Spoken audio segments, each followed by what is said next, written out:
Секако на студио, мобилно студио Бојана е полно, нема да должам многу бидејќи ќе сега и митингот, а знам дека и отвореното студио следува на програмата на телевизија Нова. Со мене вечерва повторно аналитичарот Александар Пандов, но и господинот Бранислав Светозаровиќ, кој што е директор на музеот на ВМРО, но и тетовчанец, хроничар на градот, ми рековте, така да добро ги познавате состојбите во Тетово. Како е во Тетово, што очекувате од политичарите?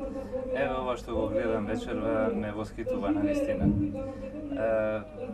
Дојдоа најпрвин членовите и после тоа плоштадот почна спонтано да се полни со граѓани, со семејства, цели. Доаѓаат луѓе кои едноставно знаат зошто доаѓаат. Овој народ овде многу добро знае и многу добро памети, многу работи. Доживеа многу работи. Преживеа, а ќе го преживее и ова што во изминативе 2 години се случуваше.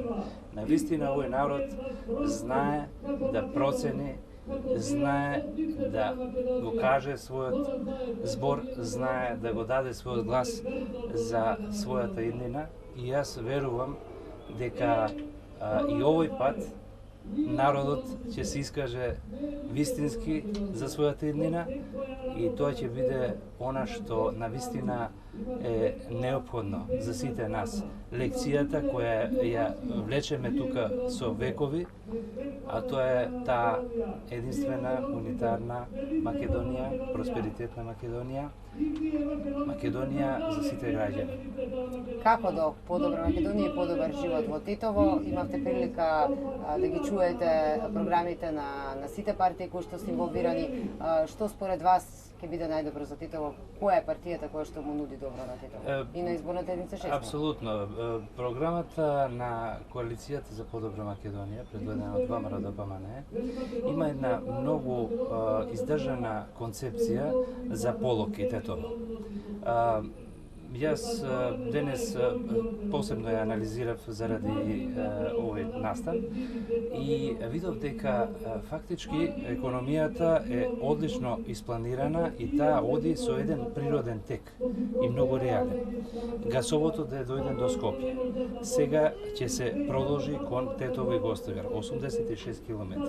Тоа значи нова мрежа на гасоводен систем и нови можности за поевтина енергија, за енергија која е еколошка, која е многу значајна за нашиот крај. Потоа ја имаме Тетовската индустријска зона.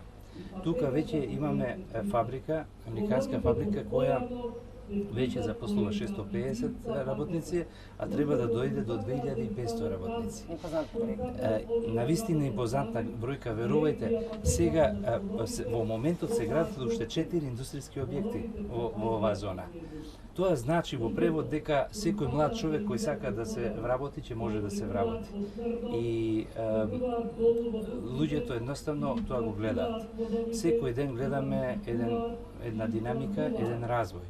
Но она што може би треба исто така да го потенцираме во оваа прилика е потенцијалот на Шарпланина како еден голем природно економски потенцијал на овој крај на Македонија. Се чини дека покрај Вардарската долина, Охридско-Преспанскиот базен и Шарпланина се оние 3 најсилни природно-економски целини кои ни нудат комбинација на економија со туризам. Имено покрај развојот на Попова шапка, каде што се планира, веќе таму се работи на 600-седишницата, ќе се работи на нови паркинзи, инфраструктура. Многу се интересни оние програми кои предвидуваат алтернативен, така наречен алтернативен туризам. Се популарен во светот. И тоа е навистина нешто прекрасно. Видите, ние имаме една Шарпланина која има 20 врвови над 2500 метри. Имаме 25 врвови над 2000 метри. Имаме 36 планински езера. Имаме водопади над 80 метри длабочина. Што тоа значи? И имаме 80 км пасишта, шуми и така натаму. Тој потенцијал е вистинска мамка за оние туристи и оние спортисти кои сакаат да се занимаваат со скијање, со планинарење, со алпинизам, со параглайдинг, екстремни спортови и така натаму. Она што посебно ме воодушевува во оваа програма што се предвидени проекти за развој на планинарските домови. Тие беа сосема запуштени и ловечките домови. Шарпланина го има тој потенцијал. На Шарпланина се наоѓа 64% од европската фауна. Тоа е еден голем потенцијал.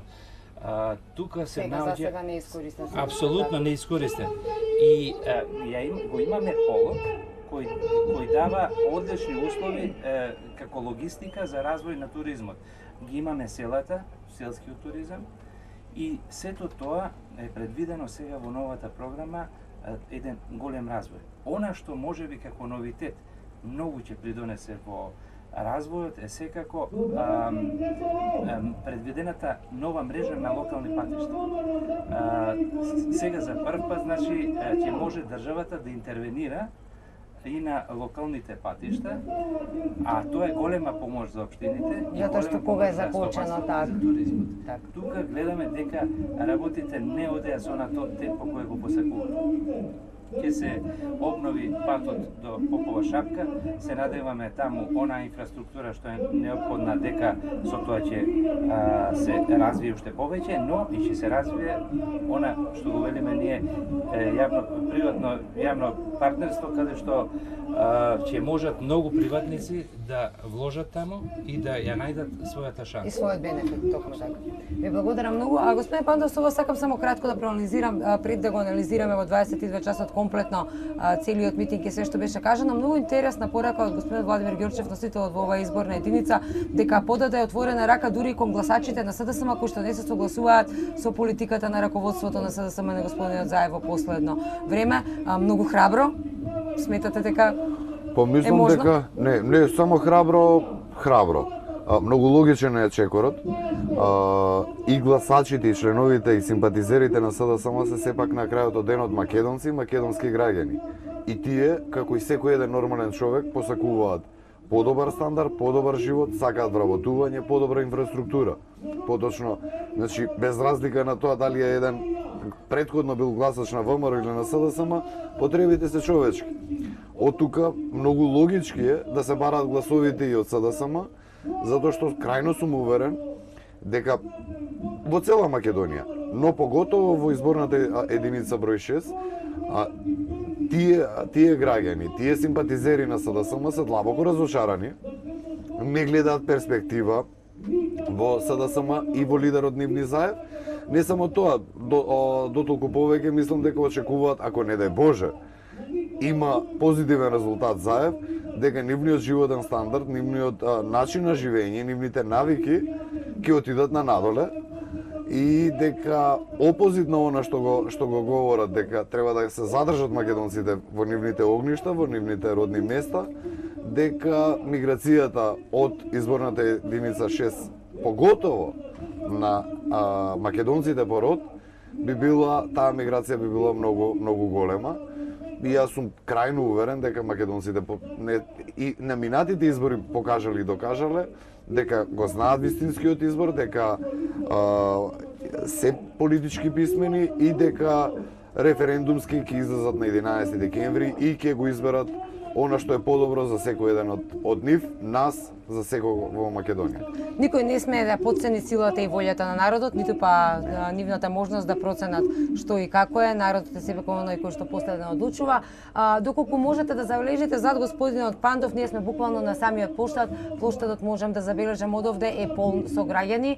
Во моментов има обраќање од бината кон граѓаните на Тетово на оние кандидати кои што претендираат да бидат претеници од коалицијата предводена од ВМРО, од ДПМН. Ние овде ќе завршиме, доставиме место нели за отвореното студио Бојана, кое што треба да следува, а најавувам повторно вклучување и комплетна анализа на се што беше кажано во вестите во 22.